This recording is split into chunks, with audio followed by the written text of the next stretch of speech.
On today's Apple Daily, Mac Mini M1 a couple of weeks in. What are my thoughts? The channel's policy on politics and iCave answers. Updates on M1x, 18-inch MacBook Pros, and Notification Squad. For the latest Apple news, rumors, and leaks every weekday at 12 UTC. Join us in the iCave. I'm iCaveDave, and if you want the latest Apple news, leaks and rumours every weekday at 12 UTC, all you need to do is like this video, subscribe to the channel and ring the bell so you don't miss a thing. And if you do ring the bell, then you should definitely post up hashtag Notification Squad in the comments so I can thank you at the end of the next video, just like the guys at the end of this one. I'm going to be honest with you guys, we haven't got much news today, so we are making stuff up and we're going to chat about things.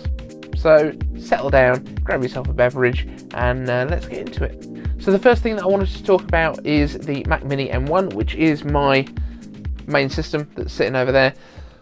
The iMac I kept on the desk because I thought I was going to make quite a lot of use of it. I've barely touched it apart from like airdropping a couple of files across, and also when I needed to use my Lumix camera for some stuff, I needed to plug the SD card into that and then airdrop it across. I do have a lightning connector that can take an SD card, but I just wanted to keep it on the Mac, so that's what I did. Now, it would be super easy for Apple to just put an SD card reader on the Mac Mini.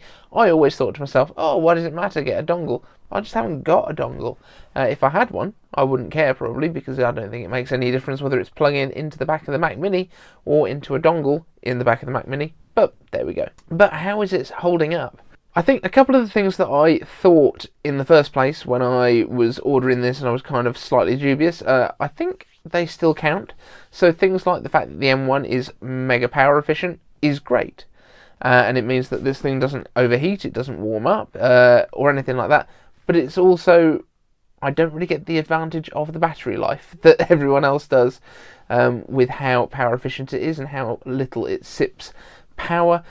It kind of doesn't matter with a desktop, but it's still a good thing. It's still a really powerful chip for what it is. I have to be honest, it hasn't skipped a beat at all doing video editing. The only times actually that it has stumbled slightly is when I have an SDR clip and I import an HDR clip from my iPhone. Occasionally it kind of crashes out actually completely. But normally when I'm trying to scrub through the HDR stuff, now this is only the 8GB version, so it might be something to do with that. Yeah, the HDR stuff comes out super blown out until you play around with it in the grading stuff. But it does look fantastic, and there is so much information there. It's really useful to use. This is now, I guess, talking more about the iPhone 12 Pro Max. But that's the only stumble that I've had with this Mac Mini M1, is that when you're doing the HDR stuff, it does tend to be a little bit less stable. But I think that's probably a software optimization thing. I haven't read about anyone else having that issue, so it's possible that it's just a little glitch on my system. In terms of responsiveness, snappiness, it is just incredibly quick. It's never struggled. When I'm sharing the videos, it comes out around about 4 times real time. Admittedly, this is at 1080p 30 frames a second, but we are getting an 8-minute video will be done in under 2 minutes. So that's pretty quick on the old export times. So there's absolutely power there on tap. I've tried to run a couple of other games. Civilization 5 runs great. For some reason, Minecraft, the Mac version, just gets stuck at the login screen. Again, could be something that happens with others as well, because I don't have everything in the world to test it on. But that was something that I noticed, which was a bit annoying. Haven't been able to try that out yet, but I think that would be quite a fun game to play on here. There are plans in the next few days. I should be replacing this bottom display. That one will be going away, and in will be coming a 4K TV as my main display. Now, I tweeted about this, and there is a very cheap one that's going on Amazon at the minute. It's like £220. It's very, very cheap. But it doesn't actually tell you the exact resolution. It says 4K, and all the others say 38, whatever it is, by many pixels in both directions. So I may have to take advantage of Amazon's return policy on that one. We will see. But I'd like to give it a try. It's a 43-inch display at 4K, apparently. So that should give us lots of screen real estate if it turns out to be actually 4K Ultra HD. I'm not expecting much from the speakers though. The Bluetooth peripherals thing is an issue. It is still happening. Don't know if it is something that will be fixed with the software update, but I don't think I've had a software update since I've had it. It certainly updated the day that I got it, but I don't think there's been like a new software update that's come out since then. So fingers crossed for that one, because it is a little bit annoying.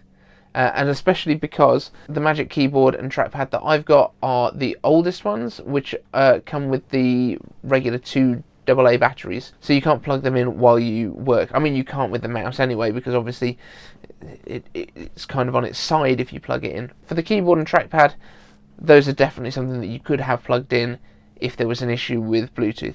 I don't have that option here. Yeah, I do think that although you sacrifice the active cooling, I think the MacBook Air is probably the best value out of the current range of M1 Max, because you are getting a high quality display with P3 color gamut. You are getting your keyboard, your trackpad included. You are getting a bunch of other stuff, the batteries, the display itself, so you're able to kind of work on the go with that, and it's only $300 more, £300 more than this thing, where you have to add all of that stuff yourself. But you do also then get the active cooling, and I understand that desktops, you know, don't need to be as small and light and have all of the fancy stuff. But I think as an overall value proposition, I think the MacBook Air is probably the best way to go for most people. And then if you do need to have a desktop setup, you can always have the extra display. You can connect via a single USB cable, or you can have one of those little docks that you plug in that's got everything else already attached to it.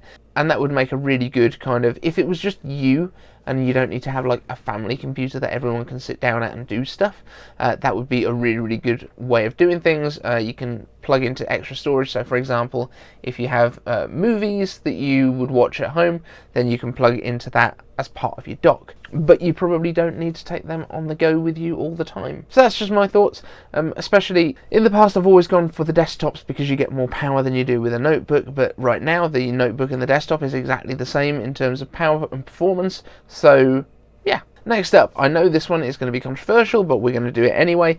The channel's policy on politics. Now, it seems like the right day to do it because Joe Biden has just been inaugurated yesterday when you're watching this, today when I'm filming it, and I think the inauguration is also a chunk of the reason that there isn't a great deal of news today. What we're doing for this channel is, and this has always been the policy, is that we are not a politics channel. We're not here to talk about politics, but from time to time, politics will directly affect what we're talking about on the show, directly affect what's going on with Apple, and that is what this show is all about. This show is about Apple news. So when there's something that affects Apple, whether it's political or not, or could be divisive or not, I'm going to report on it. So I think it was the Developer Academy in Detroit that was the first video that I did where we got the, oh, this is the first time I'm going to give you a thumbs down because I don't like you talking about politics. I'm not talking about politics. I'm talking about an initiative that Apple has done, and I'm saying it might be a nice thing. That was all I was saying. I'm not saying that I support either political party. I'm not even in the US, so it doesn't matter to me at all, although I do watch from afar and find some of it quite amusing. This channel is not about politics. It's not going to become about politics. That's not what we're here for. It also became kind of political when we were talking about Steve Jobs getting a statue in a garden because Trump is the one that signed the bit of paper to say that they could have the garden, and people were commenting on whether he's a hero or not, and that's not really the point. I was reporting on the fact that he is being memorialised. He was one of the founders of Apple, one of the 3. So yeah, I don't quite understand why we were deciding whether hero was the right word or not. I get it, we're all allowed to have opinions, but I'm not going to change what I put on this channel.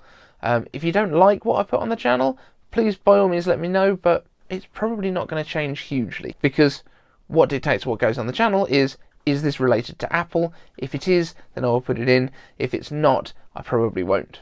That's basically my whole editorial process. So, moving on from that, as I say, don't worry, there's not going to be, we're not going to become a political show, but I just wanted to kind of clear the air a little bit and let you know where I'm coming from. Moving on to iCave answers, we've got 2 questions today. Vinay Spidey asks, any new updates on M1x Performance leaks? Funny you should ask. No, I'm afraid there aren't. And remember that the stuff that I've been talking about in the past was speculation and calculation, kind of extrapolating the kind of performance that we could be seeing from M1x based on the number of cores that are going into those SoCs and what we would expect that to mean in terms of performance. Now, I am not, as I've mentioned several times in the past, not a systems architect. I'm not a chip designer, so I don't have a huge amount of knowledge on these things. I can do some basic maths and I can look at kind of the trends of what's happened in the past.